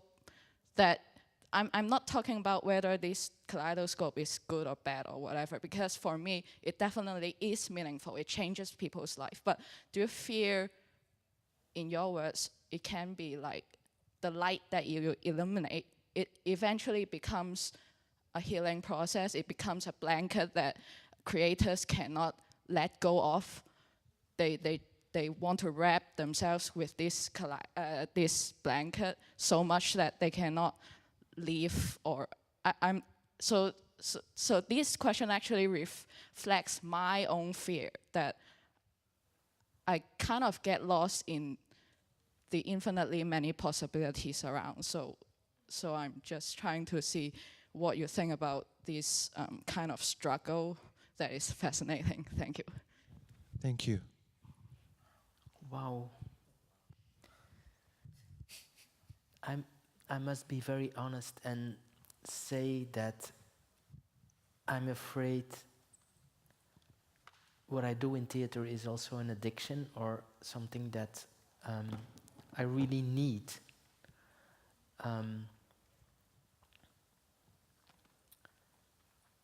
It's what I'm most afraid of probably is the day that I will not be able anymore to do what I do. And what I see all along also, like for instance, even a few days ago, maybe 5 days ago, in the last rehearsal, right before I got on the plane from Hong Kong, that an actress, one of our younger actresses playing in a new play that we are rehearsing right now, is so like seeing herself in the character that she plays, because the play is very close to what she has lived through, that it becomes like dangerously one-to-one. And it's something, well, thank you for this unbelievable question, but I cannot just give one answer. It's a lot. It's I think if all of us, I mean, we're all connected somewhere to theater, we should just try to be truthful to ourselves in doing that in our professions, and have a lot of respect for each other, and try to be very sensitive for what's happening around us in that world, not only in the theater but in our wider world. I don't know if this is a sufficient answer. I'm a bit blown away by it. Sorry. Yeah, please. So the second part of my question would be, what are some fears or some boundaries that you want to break that you want to tell us today? Like fear, any fear or boundary that you feel uncomfortable with? Thank you. What I feel most uncomfortable with is the fear that I will not be able to match up to what is as expected from me. The fear falling in repetition, the fear apart from, as a designer, I work a long time already as a designer, and you suddenly start, if you look back, and that's of course like the big problem preparing a workshop like this, that I'm always focused on the future and always busy with, busy with time management, calendars, other projects. I travel from Amsterdam to London to Paris to prepare other projects. Associates are working. And then looking back suddenly, before I came to Hong Kong to prepare this workshop for you guys, was very confrontational in that sense that you have to analyze a little bit at least the work that you did and to look it in the eyes. And then you see, of course, how would I say, things that are connected to each other and maybe a certain style even. And my big fear is that I cannot escape, I cannot refresh myself enough or be open enough for other territories, for other, to be able to say, okay, cut the crap, something else now. Not to have that energy anymore. What a sad story, huh? I mean, sorry about that, but it's true. That's my biggest fear. Another question? Yes.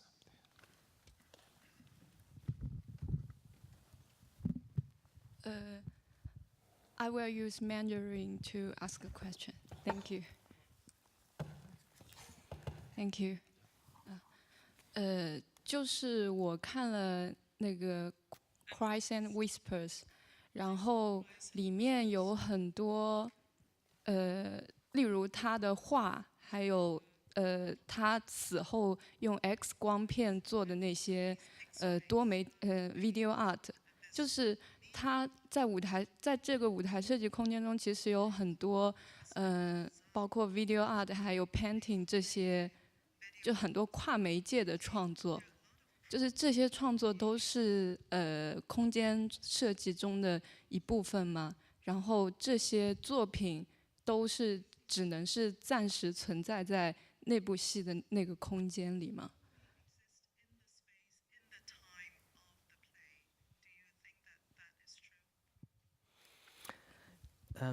Yes, I'm answering in English. Sorry about that. I really believe, although sometimes I'm so vain to think that the things I design are valuable outside of the time and the place in which theater takes place, namely when so-called curtain opens and the curtain closes. But that it's not true. It should. I know that good theater design can only happen when an actor or multiple actors are using it as an instrument to radiate whatever they have to say to you as audience. So I really believe in that, although it might be nice to, a certain prop can have a certain charm outside of it. So I really believe time, the beginning and the end of the performance is the time scenography can exist. To come to the first part of your question, after Agnes died, we've already been talking about her death, that it was violent and that she was creating an artwork, and then we had this 14-minute transition. After that, she was driven away on her deathbed in another space. You saw it. Where did you see it, actually? In the workshop, I think. Okay. Okay. She got out of bed, which I always like. If people who so-called were dead can just stand up again and do something else or start again. And she was still like busy with developing her artwork, maybe in another world, in another dimension. She got makeup on, and she was not sick anymore, and she had another life. Although I'm not religious, so I'm not really thinking that there is another life, but it could be. It's an idea, and mostly in all our plays or productions, there is a lot of death. Like in Shakespeare, Clement, how many people die in Kings of War? You studied it, so it's like 14 or more even. I mean, so many deaths, and it's so fantastic in theater that people can just stand up again and go on with something else. So we should, yeah. It's very promising. It's very, I think it's I'm not going to say that Cries and Whispers had a happy end, but there is hope. I think Ivo is very obsessed by giving hope to people through his theater.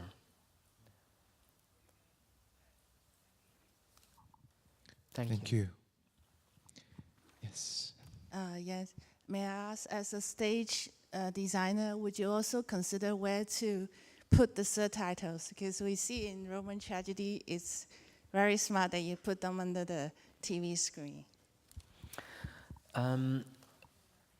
You guys are like 1 billion at least, right? Talking Chinese more. Yeah. Who knows the exact number of people talking Chinese in the world? 5 minutes left, I see, so I have to be quick. Who knows the answer? Nobody. It's there is very much people talking. Chinese is probably the most important language in the world. I come from a country where there is another country. Okay, we are 20 million people talking Dutch. That's nothing. So that's, I mean, it's like not even Shanghai. The population of Shanghai talking Dutch. It doesn't mean a lot in the whole world. So we have to be very inventive and very creative in, if we bring theater to other languages, to facilitate other people to understand the actors. And it's very, like, I'm not gonna be easy about it. It's very difficult. We need people on the typing board while the actors are talking to exactly at the right moment put in the right text and use exactly the right translation. Not too long, not too short. It's mostly shorter than what the actors say. Otherwise, the dynamic of an actor projecting to an audience would totally be wrong, and they would suffer under it. Not the actor, but of course also the audience. If an actor feels that the translation comes too early or too late, it's a catastrophe. And I, as a set designer, of course, have to facilitate different means where the text can be projected and how to make it easy for the audience to like look and be able to read.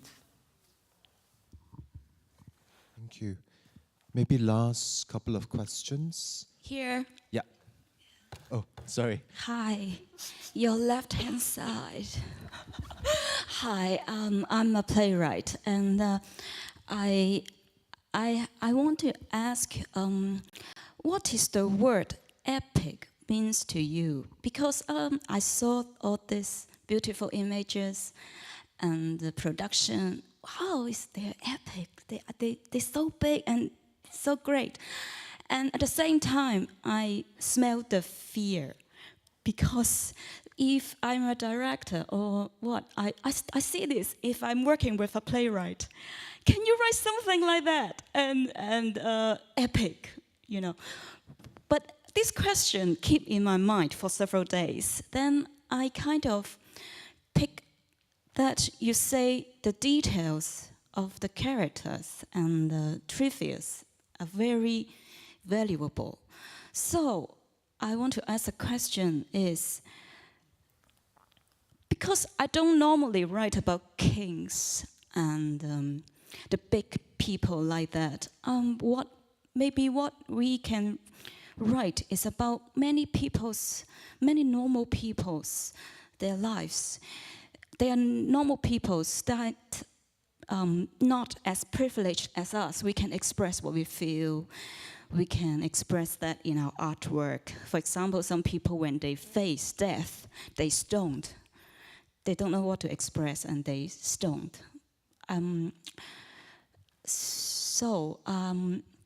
We are always writing something not that big. So maybe I'm not asking a very precise question, but when sorry to interrupt, but I want to be able to give an answer before this lady says 0 seconds left.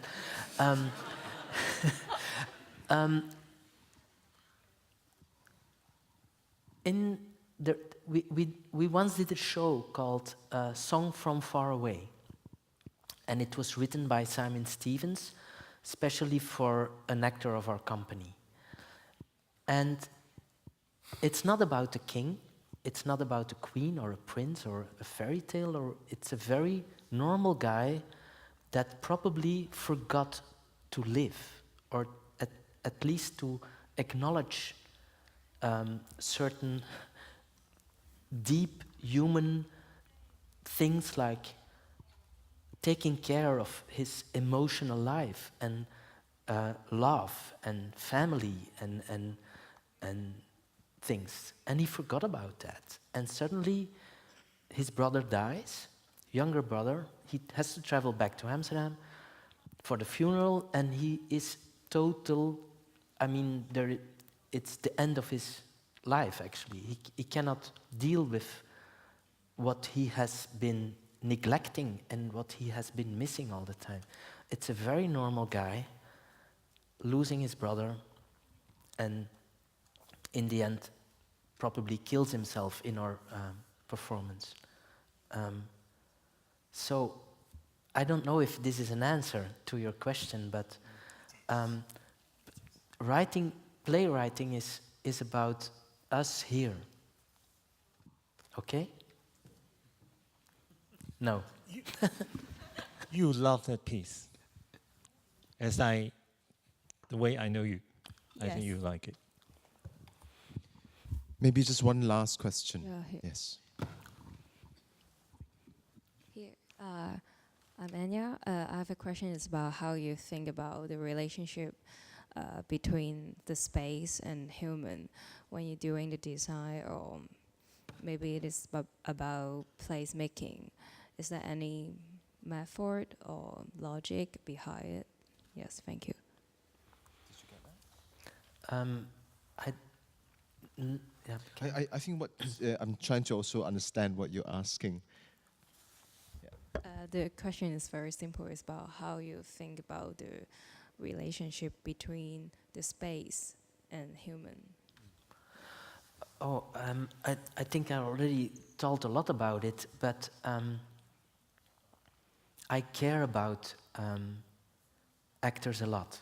And on the other hand, I think for myself, I'm a little bit an architect, so I have to build a house for each actor. And a process of rehearsing and coming to a new production is, for every actor, a very hard process. And they all are in it in a different way, from a different perspective. The only thing I can do really is to care for them and to create an environment and to be there for them in the best of my abilities, and not to neglect that part of my... It's like, I'm not an architect that builds a house, and most architects, they have to say, okay, goodbye, this is the house, here it is, live in it, be happy in it. That's not my job. My job starts when the house is finished. And then I'm going in there with them and hold them and yeah. You know, in these 4 or 5 days that you've been with us in Hong Kong, you know, personally for me, and I'm sure Edward would agree with me, and even the participants, that you've exactly done that for us. You've created the house, which was this lovely A-frame that you could enter, you could be close to the participants, and the care. They've taken each one of us into your palm, because, you know, for me, the hope that you talked about, that resides in a lot of the work between you and Evo, you know, it was the precious moment of that glimpse of that. And so I want to thank you again for being here and for giving this gift to us. So with that, I want to close the session, but I'm sure that this is only the beginning, that there will be time where we will see each other again, that your work will come again, and that you will come back to Hong Kong again. So please help me thank Jan Versweyveld. Thank you. And of course, Edward Lam for going on this journey with us, because I think without Edward, you know, it wouldn't happen. So thank you again for doing this with us. And thank you very much for spending this 2 hours with us, and we'll see you the next time. Please stay connected with us at West Kowloon Facebook, and we will also have a video on demand being released in a month's time. We have to take some time to do the subtitling, putting up onto the screen, so please bear with us in a month's time. We will release it on our Facebook channel. Thank you very much, and good evening. Thank you. Thanks.